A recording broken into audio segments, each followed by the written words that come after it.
여러분 안녕하십니까? 고전 읽기 3차시 강의를 시작하도록 하겠습니다. 저는 강의를 담당하고 있는 한밭대학교 인문교양학부의 윤인선 교수라고 합니다. 여러분들 다시 만나뵙게 돼서 반갑습니다.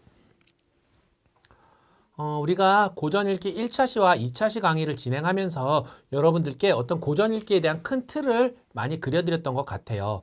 특히나 고전 읽기 1차시 강의에서는 고전의 의미와 가치에 대해서 그리고 고전을 깊이 있게 읽는 방법으로서 문화적 읽기라는 맥락, 즉 우리가 기존에 고전을 읽을 때 내용이나 줄거리를 이해하기 위해서 읽었다면 그런 것이 아니라 활용하기 위한 읽기로서의 문화적 읽기, 그래서 추거, 추론, 창의, 평가적 읽기에 대해서 같이 이야기 나눠봤고, 어떻게 보면 가장 중요한 거는 추론적 읽기와 평가적 읽기인 것 같아요.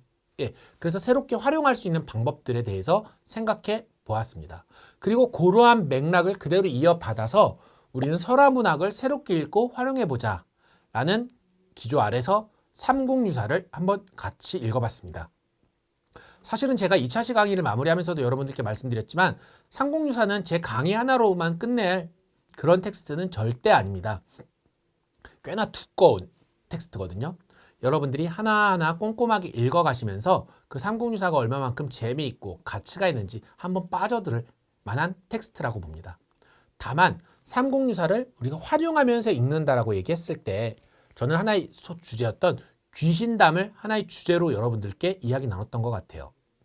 그래서 귀신담이 갖고 있던 의미, 그것들이 전성되면서 또 다른 고전인 장화홍련전을 만들어내는 모습, 그리고 그것이 현재로 내려오면서 끊임없이 유사한 의미를 전달하는, 즉 소재적으로는 다를지라도 귀신이라는 것의 기능, 메시지 전달자, 공포와 같은 기능들을 바탕으로 해서 새로운 의미를 끊임없이 만들어내고 있는 모습들에 대해서 우리가 생각해 보았습니다.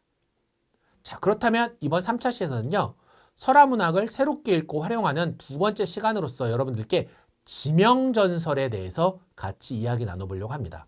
여러분, 지명전설이라는 게 뭘까요? 지명, 땅의 이름이죠. 여러분들 모두 다 이름을 갖고 계시죠. 아마 태어나서 우리가 가장 먼저 소유하게 되는 게 좀 이름인 것 같아요. 그리고 이름은 단순히 그냥 그 사람을 부르는 호칭, 땅을 부르는 호칭뿐만 아니라 그 안에 의미를 담고 있지 않나요?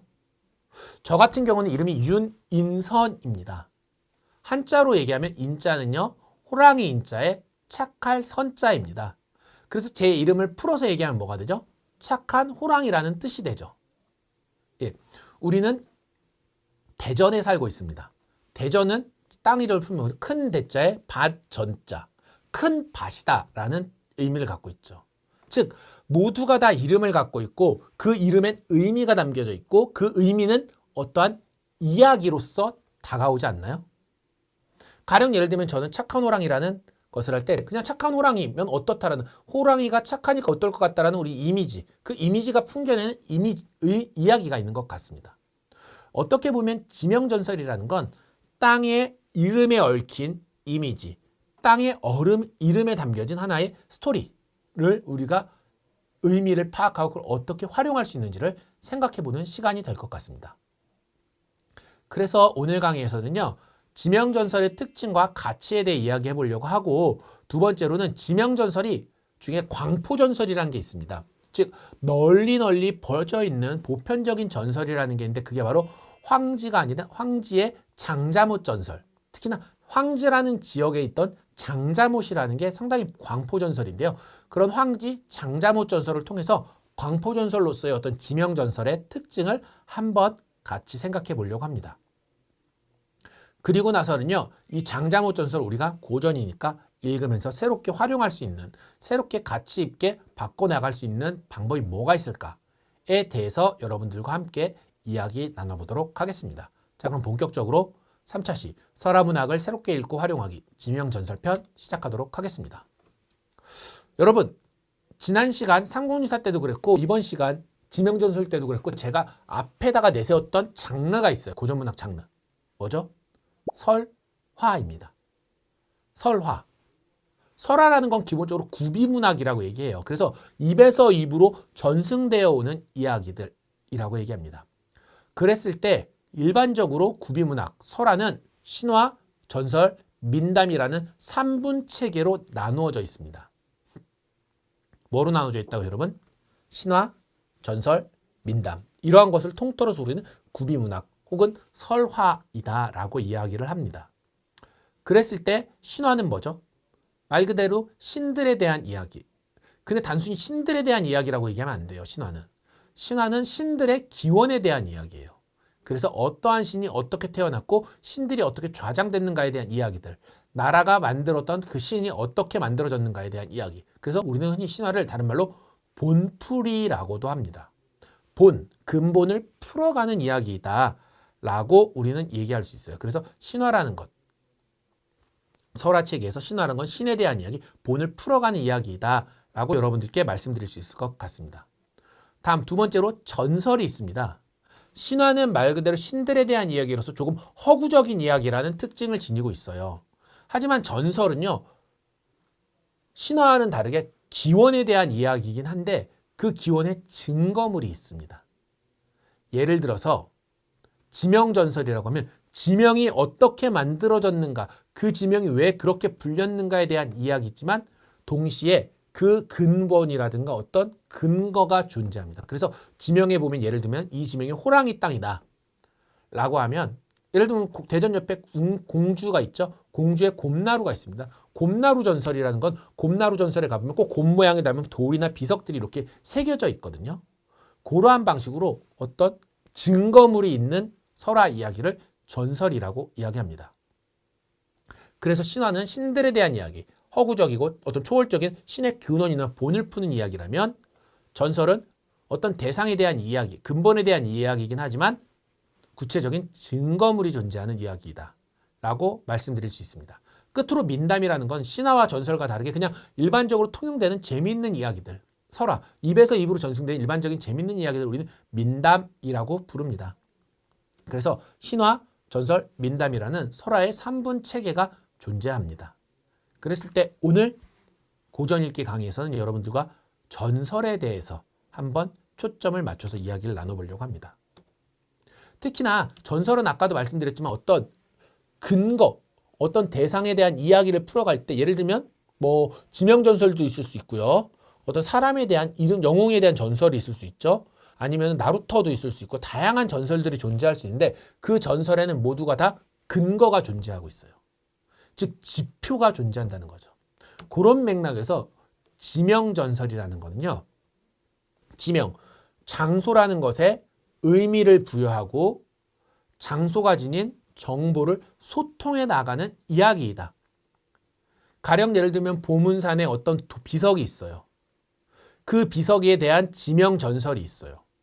그랬다는 얘기는 그 비석과 유사하게 닮아있던 어떠한 이야기를 통해서 그 장소가 그 이름이 왜 만들어졌고 어떤 의미를 지니고 있는 것인지를 풀어주는 이야기가 될 것 같습니다.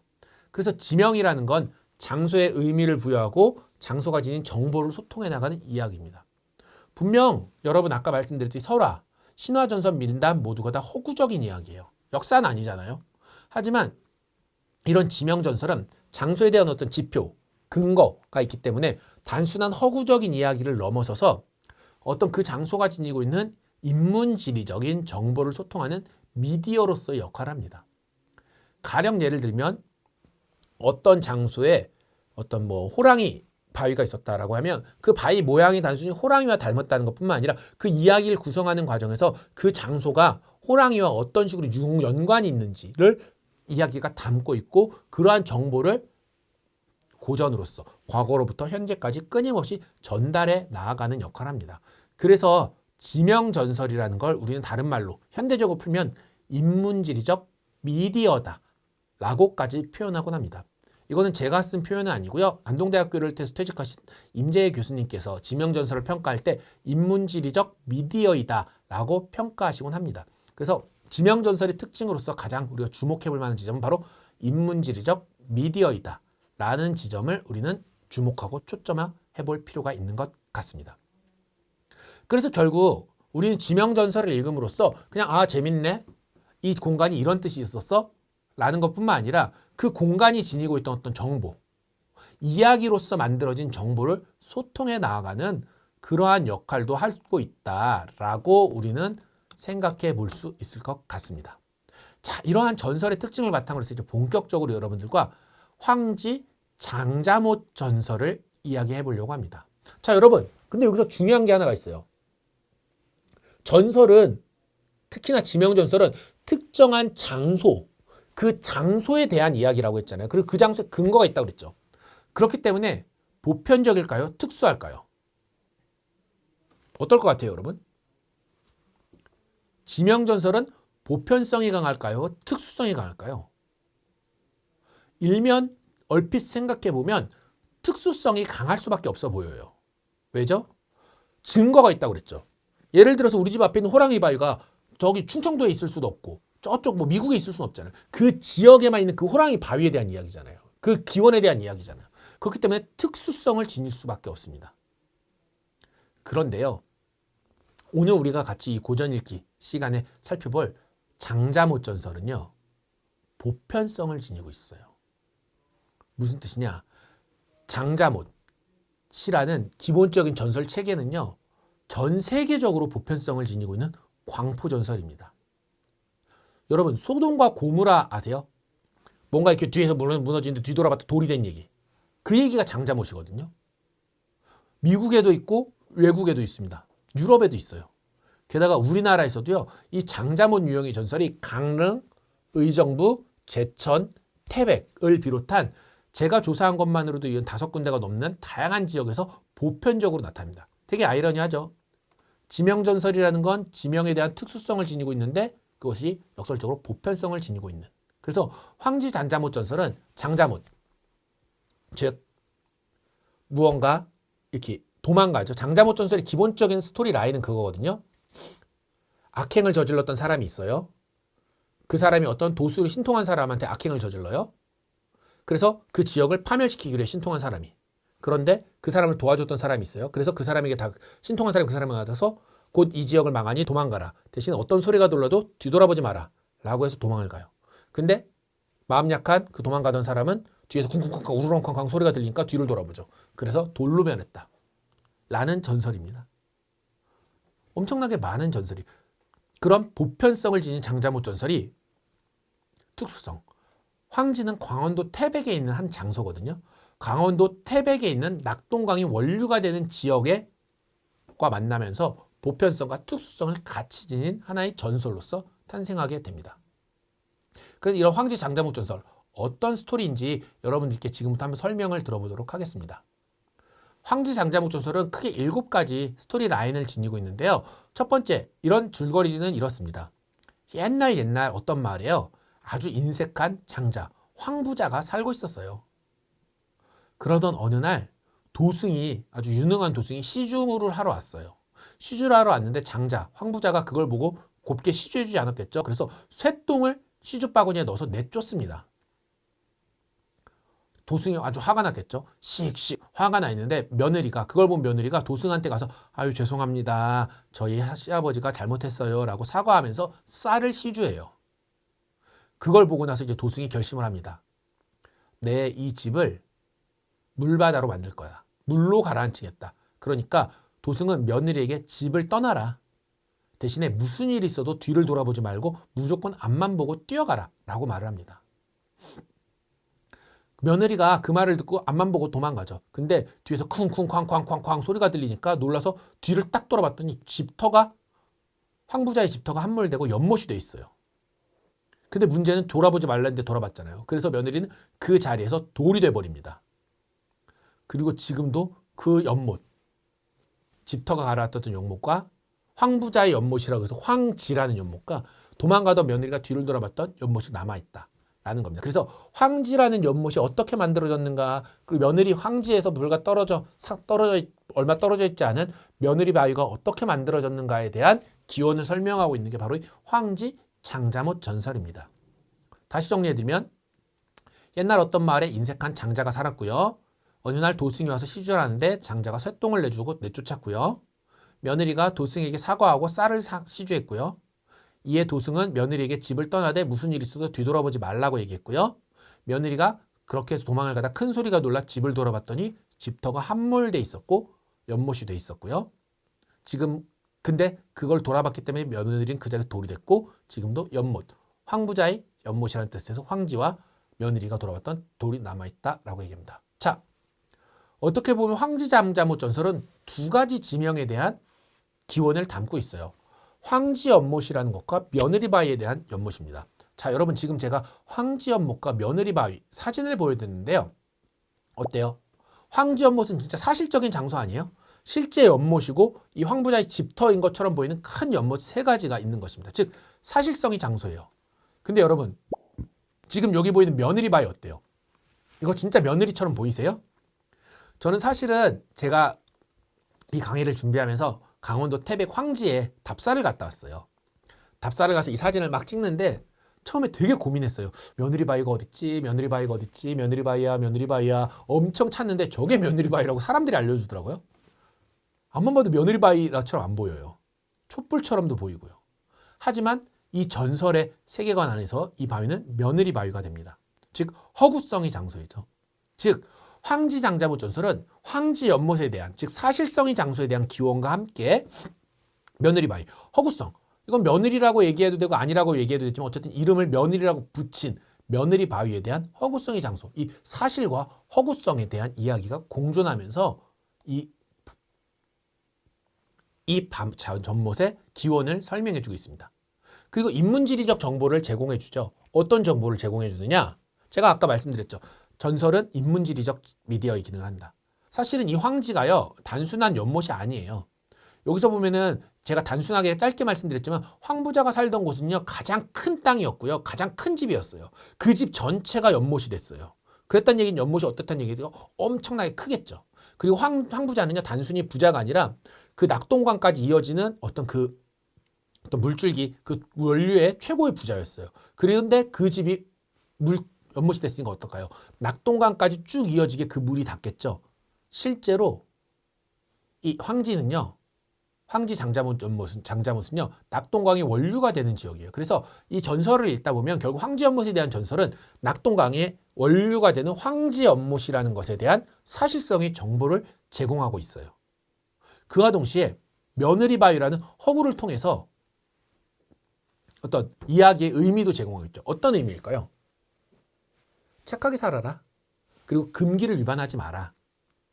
사실은 며느리가 왜 바위가 됐느냐라고 하면 금기를 위반했잖아요. 도승이 알려줬던 금기를 위반하고 뒤를 돌아봄으로써 그렇게 된 거잖아요. 그래서 금기와 금기 위반에 대한 의미를 이 며느리바위라는 허구성의 장소에서 전달을 해주고 있고 또 황지연못이라는 사실성의 장소를 통해서 어떤 얘기를 전달해주고 있죠? 네, 실제 낙동강이 원류가 되었다라는 어떤 정보를 전달해주고 있죠.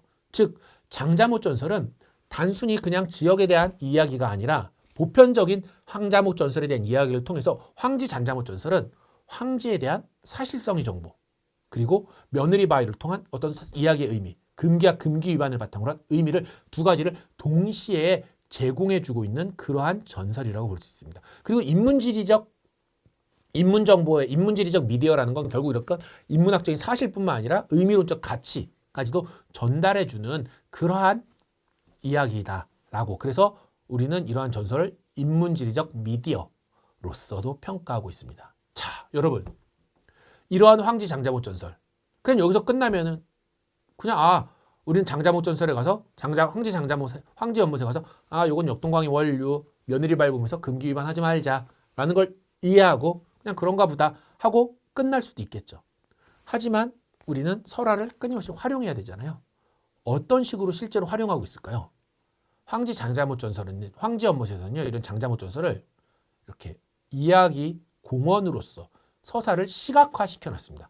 실제로 지금 보여드린 이 10장의 사진은요. 제가 황지 장자못 전설 이 근원이 됐던 황지 연못에 가서 찍은 사진이에요. 그래서 황지 연못을 중심으로 해서 황부자가 있었다. 도승이 왔다. 시주를 하려 했는데 똥을 줬다. 며느리가 대신 사과하고 시주했다. 며느리에게 알려줬다. 도망갔다. 집터가 물에 갇혔다. 돌아봤다. 바위가 됐다. 연못이 됐다와 같은 장자못 전설의 기본적인 이야기 얼개, 이야기 구조를 이렇게 시각화, 공원으로 해놨습니다.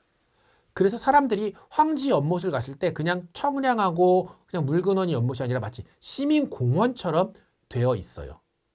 그리고 이런 시민공원 안에서 사실성의 정보를 시민공원처럼 되어져 있습니다. 그리고 또 하나, 이 황지 장자못 전설은 두 가지 이야기가 있다고 그랬죠. 사실성의 장소로서 황지 연못, 허구적 장소로서 며느리 바위. 그래서 이 황지 장자못 전설을 공간으로 콘텐츠화하는 과정에선 며느리 바위를 가 있는 지역을 황부자 며느리 공원이라고 명명하면서 이렇게 다시 바꿔놨어요. 모양을 다시 꾸며놓은 거죠. 그래서 황부자 며느리 친정 우물이라는 것도 만들어놓고 황부자 며느리를 이렇게 해놨어요. 다만 이 공원 같은 경우에는 조금 변형을 일으키기도 합니다. 어떻게 변형을 일으켰냐면요. 우리가 원래 서사 안에서 원래 황부자의 이야기 안에서 공원 황부자 며느리는 어떤 존재였죠? 예, 우리 서사 안에서 같이 읽어봐서 여러분들도 잘 아시겠지만 며느리가 착한 며느리가 시집을 와서 황부자가 시주를 했고 시주하지 않았고 그거에 대한 사과를 했고 집이 가라앉는 정보를 얻었고 도망을 갔고 그 과정에서 돌아보다가 이렇게 바위가 됐던 어떻게 보면 금기를 위반했던 며느리의 모습이었죠. 근데 어차피 허구적인 모습이잖아요. 그러니까 사람들은 이 며느리 공원을 아예 며느리의 시집 오기 전 얘기로 꾸며놨습니다. 도망을 가는 그 부분에서 며느리 공원이라는 것을 만들면서 원래 황부자의 며느리는 마음씨가 엄청나게 착했고 효심이 깊었다라는 식의 이야기를 담은 황부자 며느리 공원을 꾸며놔요. 아예 허구적인 거죠. 이게 왜 가능했을까요? 이 황부자 전설은요. 사실성인 장소에 대한 이야기와 허구적 장소에 대한 이야기, 사실성과 허구성 이 두 가지가 함께 있는 얘기들이잖아요. 그러니까 사실성의 장소를 바꿀 수는 없죠. 그래서 오히려 이야기를 재밌게 바꿨던 게 바로 이 허구적 장소로 바꿔놓습니다.